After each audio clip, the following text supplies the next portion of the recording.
Hi, my name is Len Smith. I'm married to Annie. We have two marvelous children. Well, early on, I knew that I wanted to be a leader. In junior high, I was elected to be a student delegate to the United Nations. And in my senior year, I was elected to be president of my senior class. And in college, I got involved with the Martin Luther King Center. I was asked to sit on the board of directors, and I was kind of pushed into a role of leadership. We did a number of things that made me really understand what it was to be a leader.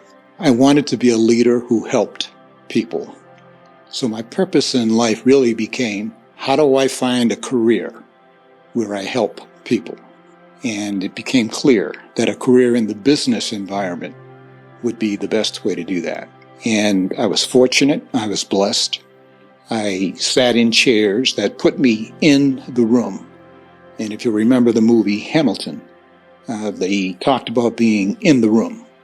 I was not only in the room, but I was in many cases at the head of the table, because I was in positions like president, division president, senior vice president, and those jobs were in some of the largest insurance companies in the country.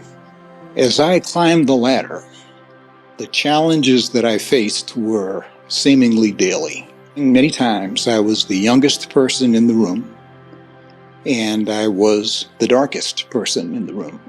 And in a very non-challenging, non-confrontational way, figure out how I would get these group of older white guys to follow this young black guy who was substantially younger than they were, who had substantially less years in the business, but who was the boss.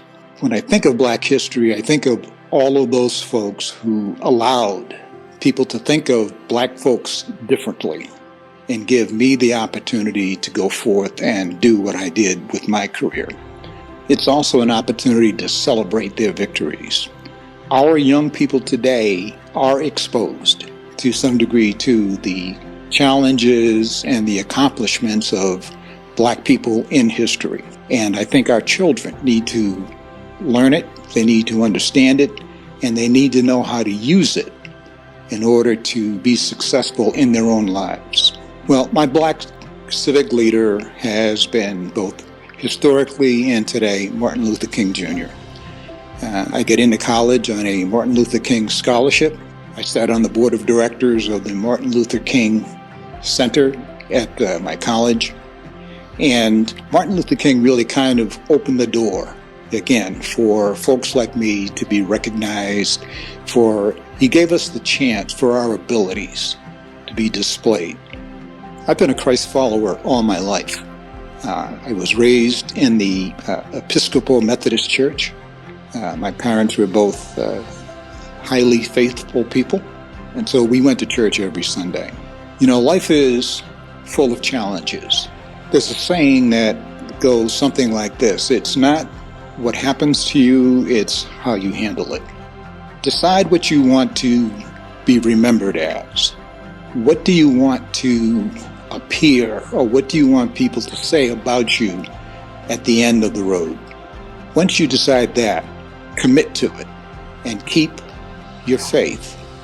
You will be successful. If you can really do that deep in your soul, everything you do will fall in line with that decision and that commitment.